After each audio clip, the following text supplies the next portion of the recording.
Episodes of the Green Corn Rebellion Show are sponsored by Oklahoma Progress Now. Oklahoma Progress Now is a 501c4 organization focused on building progressive power in Oklahoma. Their primary efforts are on developing progressive content for a 21st century audience, coalition, and capacity building across progressive organizations and causes, and working to see elected leaders who are more responsive to their constituents and the needs of the many. Areas of focus include progressive messaging and communications, coalition building and resource sharing, and focused progressive policy goals. You can check out their Twitch live streams, and they go live on Facebook on at noon, Monday, Wednesdays, and Fridays. Please support this organization. It's a really great organization. It's just getting started here in Oklahoma. Thank you. Now enjoy the rest of the video.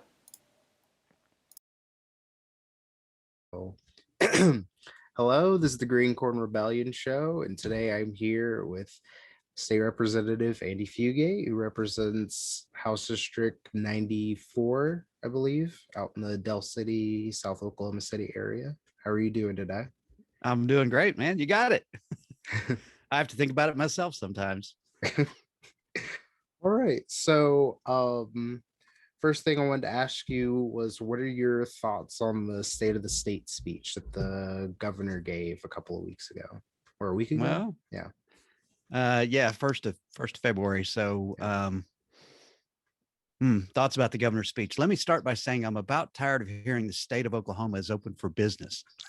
I don't know when we shut it down for business because it was the very first thing that Mary Fallon said when she was elected. I went back and confirmed that in her State of the State address, first one. Want to let everybody know that Oklahoma is now open for business. And then, last year or 2019, when the governor Stitt did his very first one, I want to let everybody know that the state of Oklahoma is open for business. And he said it again last year and he said it again this year. So I guess he keeps closing it for business and then reopening it or something. I don't know. It's just kind of silly. So, the governor in his State of the State took what I would call a victory lap on COVID, one that was like really, really undeserved because you look at the disaster we've had in the state of Oklahoma as it relates to COVID. About the only thing positive I can really say is that I think we've done a decent job of getting vaccinations out to people.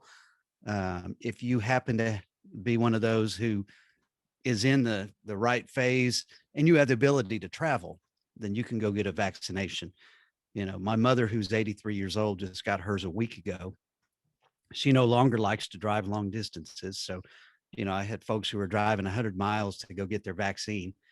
Well, there's a lot of folks in this state don't have a vehicle that'll go 100 miles, not one they would want to trust, to drive someplace.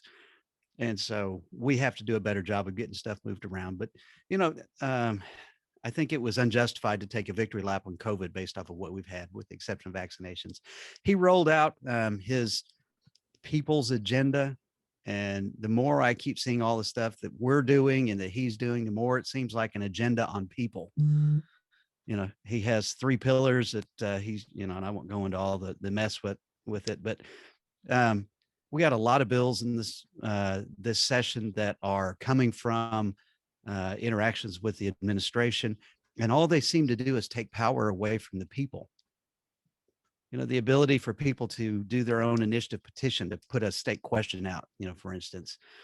There's another several bills out there that make it harder for people to do that in a variety of different ways, because we're afraid that the people are going to, tee up next, maybe something like a minimum wage increase, God forbid that we do something good for the people, Right.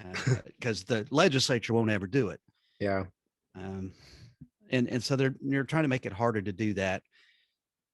Um, we've got bills in that are punishing protesters, removing local control on a variety of things.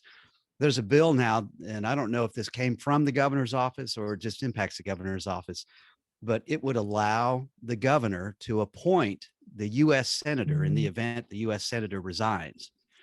Now, hypothetically, say you have a really, really old guy who just got reelected, like say Yeah. Inhofe, and he resigns, or he has some kind of health challenge, and this would allow the governor to, lo and behold, appoint somebody directly. How's that for taking power away from the people? I Yeah. don't know what kind of people's agenda that is. um, and I was not born when this happened, but I've heard this a number of times. Do you remember Governor George Nye? Yes. Okay. Well, he was governor two separate times. Yeah. He was governor when I was in high school, but he was also governor in 1963 for a Mm-hmm. grand total of 5 days. Yes. Yeah, and he was governor so that he could appoint J. Howard Edmondson to be the U.S. senator. So back then, Robert S. Kerr, and the junior high I went to was Robert S. Kerr Junior High. Uh, but Kerr was the sitting senator, and on January 1st, 1963, had a heart attack or something and died. And J. Howard Edmondson, who was governor at the time, wanted to be the senator. So he resigned, and George Nye then becomes the governor. And then George Nye turns around and appoints J. Howard Edmondson to be the senator. So we're going to go all the way back 60 plus years, to the days of the smoke filled rooms when the people have no say so at all. And that's, to me, just an example of how this people's agenda really leaves out the people. Yeah. I hadn't heard about that bill proposal, but that's pretty, you know, it's not good. They I'd like to snuck have a it. special election, even though I know it's gonna probably end up being with a Republican replacement anyway. I'd still Oh, rather there be an actual election. yeah. Well, Um, and there would be. So they appoint somebody directly, mhm. and then that person, then they would have a special election scheduled after that. And I think the thinking is that we would then not, ever have a period where we weren't represented. But what it really does effectively is it creates an incumbent Yes. for Yeah. that special election, and that's just not appropriate. Yeah. They snuck it in. So there was a bill actually that I was supporting in committee about campaigning. You're not allowed to campaign or electioneer within 300 feet of a Yeah. polling place. Polling station. Yeah. Yeah, which is fine. Now think about it though. In the November 3rd election, we had places where the lines were just stretched, down the block for several blocks. Yeah. So once you get past 300 feet, they were able to go up and talk to people and try to convince them. So the Yeah. bill was either 300 feet or if you're standing in line. Yeah. And I thought, well, that's a good idea. So they took that good idea and shucked it. So they stripped all the guts of it out and replaced it with this nonsense to allow the governor to appoint a replacement. And by the way, they talk about continuity and making sure that we have representation. It only applies to the U.S. Senate. It doesn't apply to the U.S. House of House. Yeah. Representatives. So don't give me that nonsense about, we're trying to do this, make sure we have representation. No, you're doing it because Jim Inhofe is going to step down. Republicans are probably talking to each other, and they want to, Yeah. whether it's Governor Stitt or, which is the likely one, whoever it happens to be, it ought to be a decision of the people. Yeah. So what has slash is going on or has been going on since session began? A lot of nonsense. It's mostly committee work. Mhm. That at the beginning of the session, a lot of the way the process works, all the stuff gets divvied up into the various committees, and the committees go through and try to start filtering out bills. And so the idea is only the really worthy ones make it all the way out to the floor. And you can say what you will about whether the stuff that we push up to the floor is worthy or not. That'd probably be a good podcast all by itself. Yeah. But so it's committee work, and Monday is the deadline for all of the appropriations related subcommittees to send bills out to approve bills. And then those bills, once they're approved, would go on to the full appropriations committee. There are 13 appropriations subcommittees. And so the reality is lots of bills have some kind of fiscal impact. Mhm. And instead of having the full appropriations look at all of them, they just divvy them up. So I'm on the Appropriations and Budget Subcommittee for Education, for instance. Um, the We're going to have a real challenge Monday because we never passed any rules to allow us to participate remotely. And if we really have 16 inches of snow, then Yeah. you know we got a problem. The other thing that's supposed to happen by Monday is we have to have substantive language filed for shell bills. And for your audience, a shell bill, so all bills have to be filed before the start of session. That's constitutional. Yeah. In the House, we are allowed to file a bill that doesn't have any real language in it. It just refers to like a placeholder. I want an education related bill, or I want a criminal justice related bill. Those are shell bills. But before they're heard at committee, they have to have the actual language put into them. And the deadline for that is also the 15th. We haven't done much of anything on the floor. We've passed a couple of, cutesy little resolutions in favor of this. And, there was a Women's Day resolution and those kinds of things. We had a visit from the abolitionists who came up and wandered around with their families and their kids and no masks, Yeah. and just jumping in front of everybody's face and singing and chanting. And they actually had the Capitol Police and the Highway Patrol out in riot gear because they were accosting people on the Senate side over some abortion bills that were not heard. Mm-hmm. So, Hmm. let's see. We have had some notable bills that have come out of committee. The States' Rights Committee, or as I refer to it, the Virtue Signaling Committee. Yeah. It's the place where all of these folks who think they're constitutional experts on the Second Amendment and on the First Amendment, and it's like the rest of the Constitution doesn't exist. Mm-hmm. But the committee is loaded up with those folks, and it's loaded up with the one Democrat on the committee is my good friend John Waldron from Tulsa, and I have listened in a little bit on some of their debate, and oh my God, John is just awesome. Unfortunately, he's one voice, and his arguments, while they are sound and cogent, they're falling on deaf ears. So they're going to vote however they want to vote. But I'm glad John's doing what he's doing. Hopefully, some of the messages going beyond the walls. With 19 of us, anytime we debate now, I think the focus needs to be more outside the building than it does inside the building. There aren't very many people's minds that we're going to change. Sad reality. Because, if you're in the majority, you're going to have to vote against your own party if we change your mind. And that's a hard thing to do. Yeah. Especially when you're in a position of authority. And I'm going to give you, I laughed when I saw this. So there are 82 Republicans. Mm-hmm. Take the speaker and the pro tem of the House out of that. Those are the two elected, kind of leaders. That leaves you with 80.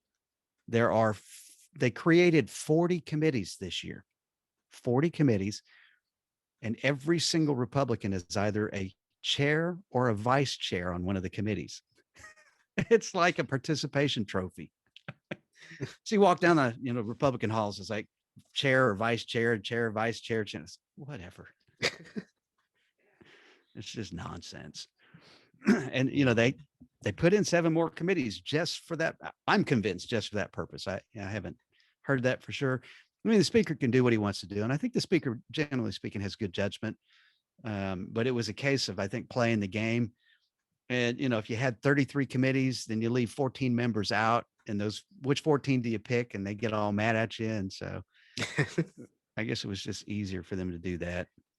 We're also involved in redistricting right now. That's been delayed some because the census itself has been delayed because of the shenanigans from the previous administration and the things they were trying to do. Hopefully that'll get on track here pretty quick. We have a constitutional deadline for the House and the Senate to fix our own legislative boundaries. 90 days after we have a deadline coming up. I was going to tell you, but I'm not 100% certain I was going to tell you correctly. So I'll just leave it at that. And then there's been a lot of discussion behind the scenes and some pushback on Medicaid expansion. Yeah. Um, Yeah, what's going on with that? I'm really curious about that because that's supposed to happen. Yeah. yeah, July 1. And the governor has proposed doing shifting about $2 billion worth of the Medicaid book of business here in the state of Oklahoma to third parties through a process called managed care. And so today we do fee for business. So if you go to the doctor's office and you're on Medicaid, the doctor sends a bill to the state and the state pays the bill. And you know that, so every service that you get is a fee. Under managed care, there's another component to it that sits on top of it. And the idea is to try to get you to um, behave in healthy ways so that you don't have to go to the doctor. So if I'm a diabetic, for instance, there's a caseworker who's assigned who is calling you periodically to make sure you're taking your insulin and you've got a good supply. You know, if you're older, they're making sure that you're getting to the doctor periodically for a wellness checkup. You know, same way if you're mother with a baby, making sure that you're getting your well baby checkups, those kinds of things. And so the idea is to save money by keeping you healthier. The governor's proposal believes he's going to save 40% on the cost of health care for those people. And he's going to do it in the first year, which I think is just, how are you going to all of a sudden get people a lot healthier? Yeah. Enough that you can save 40%. It makes no sense. Um, we tried this back in so a couple of data points. The governor's plan calls for a 15% fee to be paid for managed care folks, Hmm. right? Today we do, and the healthcare authority already does managed care. They have a carve out that they do. And do you know how much it costs us to do it? How 4%. much? 4%. So we're going to, instead of doing it ourselves, we're going to pay somebody else 15% to do it, which to me doesn't make any sense. And the worst part of it is we tried this back in the 90s. Hmm. Like 1993, we moved all of our Medicaid stuff over to managed care, and we went for a couple of years, and it was just a complete disaster. So we pulled the plug on it, and we went back to fee for service. We're going to be in a much more difficult situation to do that this time around because we've got 4 partners that we're going to be working with. And, the governor says that 40 other states are doing managed care, and that's the only way people are doing this, and it's the right thing to do. Well, my pushback is, okay, governor, if you really believe this is going to keep people healthier and it's going to save the state money, why are we testing it with those people that we're bringing on board with Medicaid expansion and kind of tinkering with their lives? Maybe we ought to do it for us first. You look around the legislature, there's a lot of us who aren't very healthy because we're not exercising, and we eat we eat the big steaks that the lobbyists provide, and it's just everybody's drinking behind the scenes. I'm convinced. I have my glass of milk, by the way, so this is me hitting it hard on a Sunday night. But I um I asked this question as we were in one of those presentations being done by the governor's folks from the healthcare authority. Um, on the business side of things, they teach you in Business 101, you never outsource your core business because you put yourself at somebody else's mercy, right? And you take a look at McDonald's, right? McDonald's doesn't care whether or not they own their restaurants. I mean, you'd think, well, that's core business. It's not really, No. right? They allow franchisees to handle that. Advertising is really important to McDonald's, but they outsource that. Um, Creating cheese and hamburger meat, right? That's something they outsource. Do you know what they own and control entirely? Transportation. That's their core business, is logistics and getting stuff from place to place and managing all of that. Amazon is the same way. Amazon is doing all of those Amazon trucks out there now because it's fundamental to what they do. Well, there's nothing more fundamental to the healthcare authority than managing costs and taking care of the health and payment of healthcare expenses for those people who are receiving care. They don't actually provide the care. That's doctors that do that, right? Yeah. And the healthcare authority today, and I'm going on and on, I shouldn't, but the healthcare authority pays most of their stuff within 14 days. And under managed care, it's likely going to be 2 months, 3 months before a doctor gets paid for stuff. Oh, The whole thing is just, so there's this real kind yeah. of back and forth. There's probably 30 or 40 of us legislators that are pushing back on the governor. Hopefully there's enough to really kind of tie his hands. We'll see. Hmm. And then the other thing is we're pushing back quite a bit on the problems we've got with driver's licenses and renewals, and that whole thing is just a complete disaster. What's And going on with that? so the state of Oklahoma finally got religion about real ID, Yeah. right? And so we went out and we partnered with the same company that provided the goofy digital driver's licenses, the mobile Yeah. app. It's a company called IDEMIA. And I'm going to chase a rabbit real quick. IDEMIA is a French company. They have had a real checkered past. They have about 3 billion people that they track biometric data on, and they sell that stuff to third parties. Okay. Yeah. If you can believe that, here we are in bed with them. So we partnered with IDEMIA first on the driver's license app, and now we're using them for our real ID stuff. And it's just been a complete mess. Where my tag agent here in Del City used to be able to do about 100 renewals a day, they can do a max of 25. Yeah. That's And, insane. so they're having to, schedule people 2 months in advance for appointments Wow. to come in to get a driver's license. My driver's license expires. So you don't think about it until, like The month it's my of or birth month. something like that. Yeah. Yeah. Yeah. Well, now you're gonna have to wait 2 months. Well, That's that really hurt insane. it hurt a lot of people when they were trying to vote Yeah, because because you can't they can't vote vote with with it a expired. expired license. Yeah. Exactly. Wow. That's And folks insane. are writing checks. You can't write a check with an expired driver's license. Yeah. You can't get into a bar. You can't buy alcohol. All kinds of things. Um, and so we pushed back on the governor, said, you got a real mess on your hands. And the governor finally issued an executive order just after we sent out a big press release calling him to task, saying, oh, here's my fix for it. Well, governor, it's time for you to lead. Where were you 2 months ago when we were trying to vote with expired driver's licenses? It's not just now a problem. The only reason you're doing something is because we called your attention to it. And that's not how you run a government like a business, unless it's a Yeah. family business and you aren't very good at it. And there's less people you have to care for in that situation as Uh-huh. well. Speaking Yeah. of, if managed care is such a wonderful idea, I wonder if the governor ever bothered using it for his own business. Saves you a lot of money, governor. Somebody needs to ask him that question. I bet he didn't. Wow. Wow. Okay. So are there any other things, specific agenda that the House Democrats are trying to do this session? Yeah. So I'm going to point right up here, Oklahoma focused. So we have, the governor has his 3 pillars. Well, we have our own agenda that we're rolling out.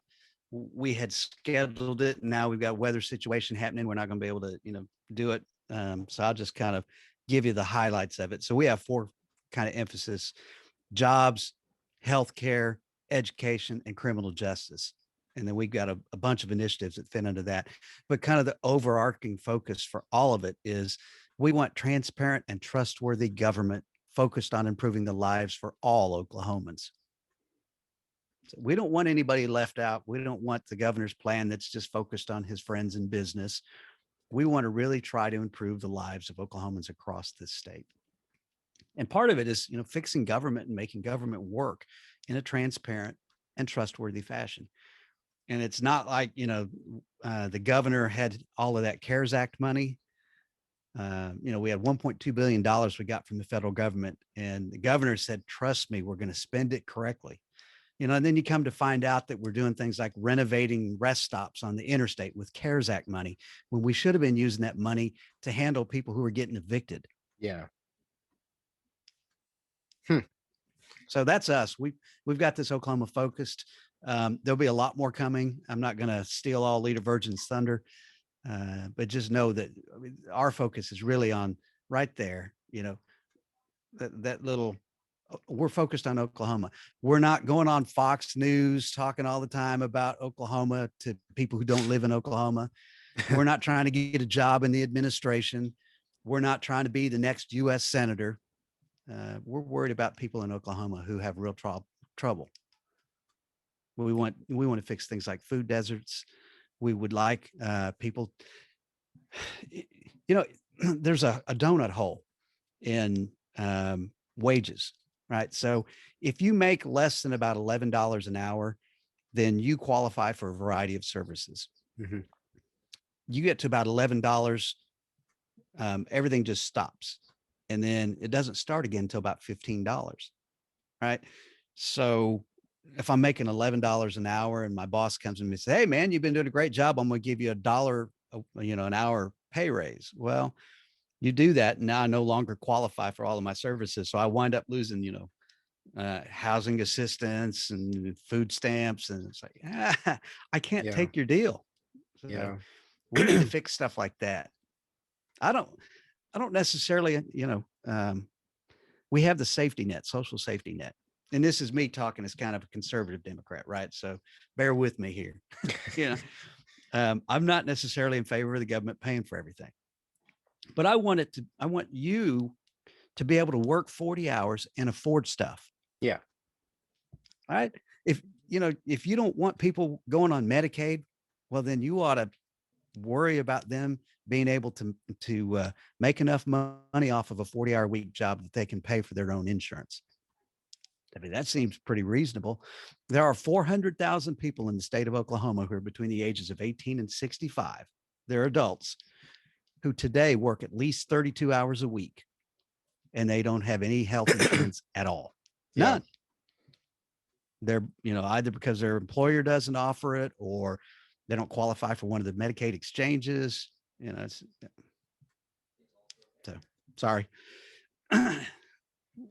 I'm on my soapbox there. No, you're right.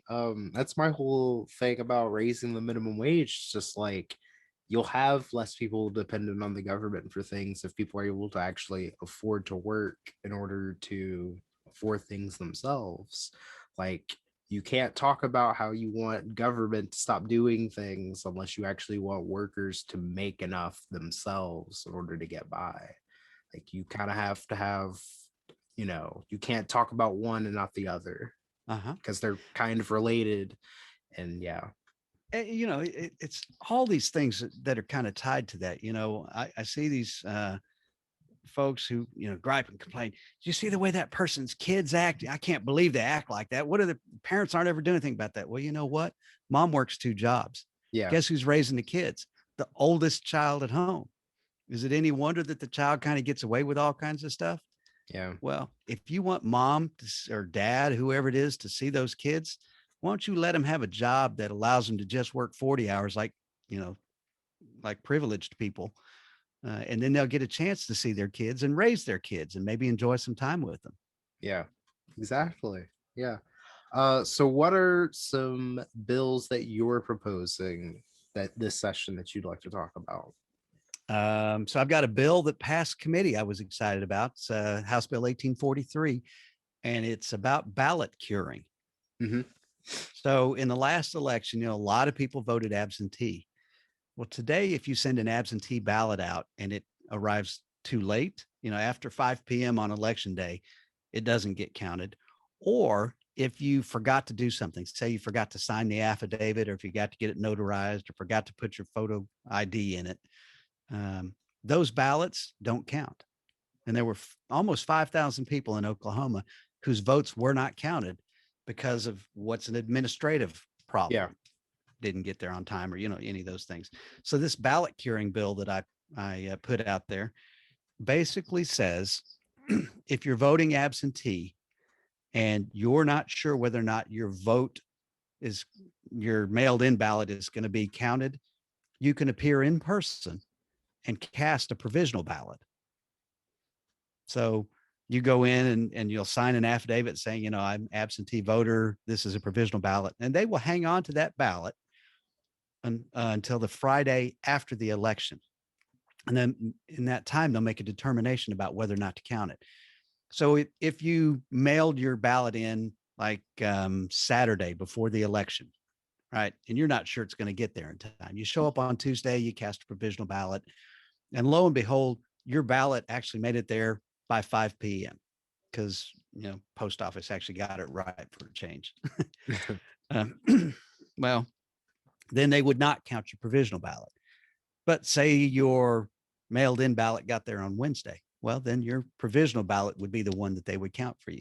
It's a real simple fix, Yeah. and it covers a vast majority of that 4,700 people who were rejected. It doesn't help people that can't appear in person. So, if you're overseas in military, for instance, or if you're invalid and you can't make it out of your house, it doesn't help those folks. But it's a good start, I think. The other bill that I ran on elections failed. Unfortunately, that's the one that if you only have a single party in the race, say you Hmm. got 4 Republicans running today, if you're a Democrat or Libertarian or Independent or whatever else you might be, you won't ever get a chance to decide Yeah. who represents you. And this would have fixed that.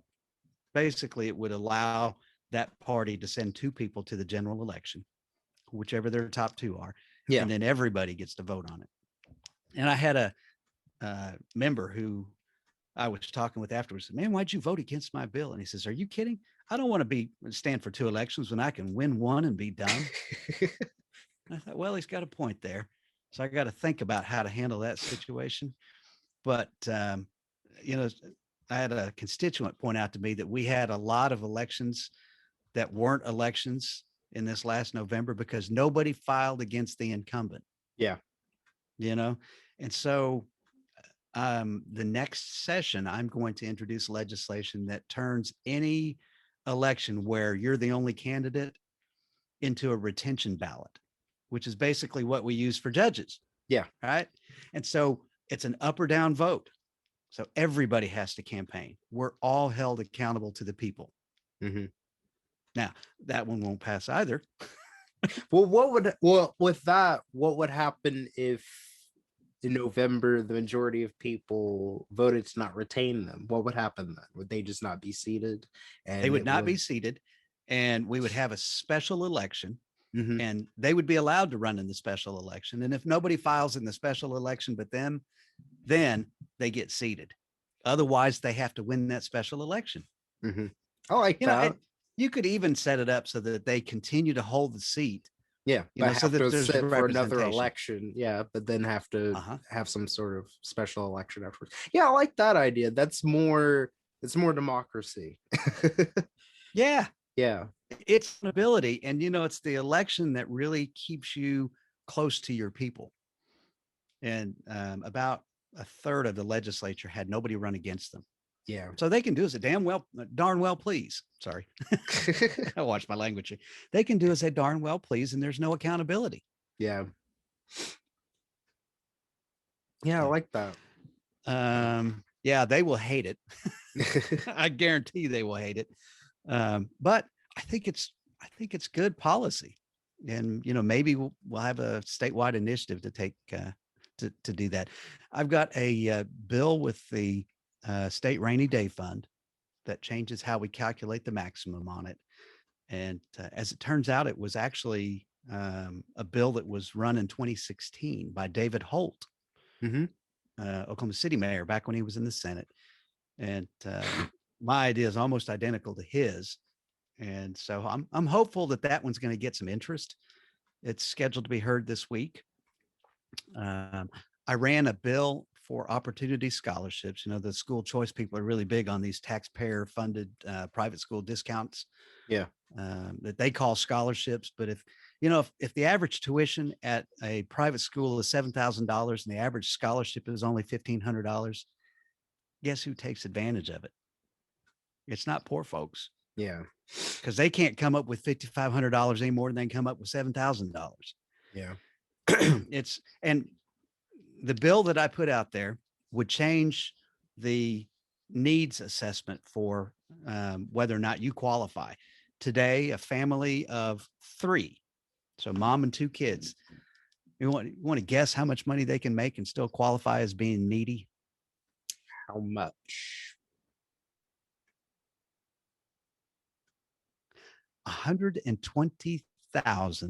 $120,546. Wait, what? Are you serious? I'm dead serious. That's insane. Yeah, Oh, wow. 120,500. It's a family of four, mom, dad, and two kids can make $145,410 a year and qualify as needy. Now, if you're like the governor and his wife, and you got six kids, you can make $244,966. And guess what? You're needy. That's insane. Yeah. And I was so mad. We could give the governor almost $100,000 pay raise, and his family would still qualify for these income based scholarships. So I was talking with a member about that, and he said, "Well, who are you to say what's needy and what's not needy? Those people, they probably need that." I'm like, really? Oh, I bet Okay, this same person would probably say the minimum wage shouldn't be 15 because of the cost of living. bingo, bingo.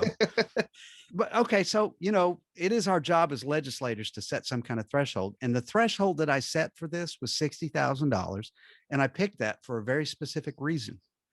We have another scholarship available in Oklahoma, and it's for needy kids to go to college. It's Oklahoma's Promise, Yeah. right? So with Oklahoma's Promise, you have to qualify every year. Hmm. So if your family makes more money the next year, then you don't qualify anymore.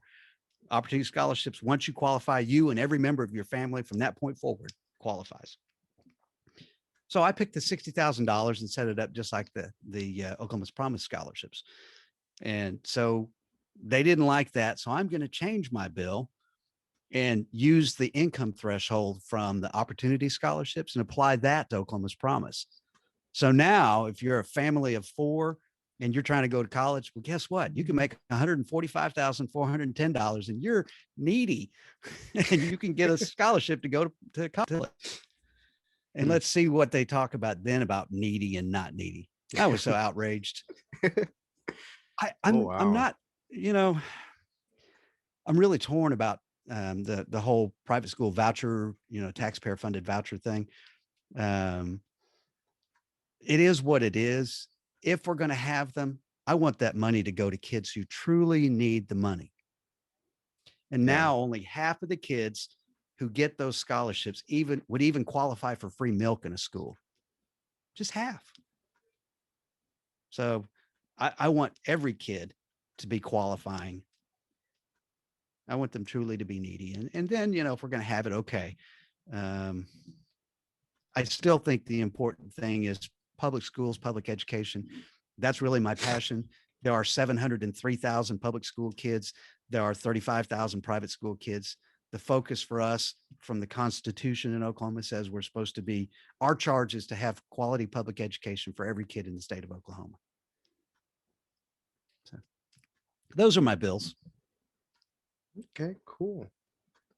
Um, well, that's pretty much all of I wanted to talk about. Is there anything else you'd like to mention or talk about before we go? Um, I wish I had a lot more answers than I have questions. Every day I wake up, there's more I don't know and more I've discovered that I don't know. I don't know if I've mentioned to you, and I may have, but I am Leader Virgin appointed me as the minority floor leader for the caucus. Hmm. So I tease people and they say, "What's that mean?" I say, "Well, my job is to help the other members with their homework." Now it's I advocate for the caucus to try to get our bills heard on the floor. Um, I'm the point person for parliamentary procedure, and I'm kind of on the clerical side of things, helping reminding people about deadlines and things as they come up. Ultimately, I'm trying to position us as a caucus for success, Okay, and sounds I don't have to good. do all the talking like Emily does. But you do have to come on the show. Don't forget about that. I'm So, perfectly comfortable doing that. Enjoy visiting with you, Gregory. yeah. Thank you for coming on. You're welcome. See y'all.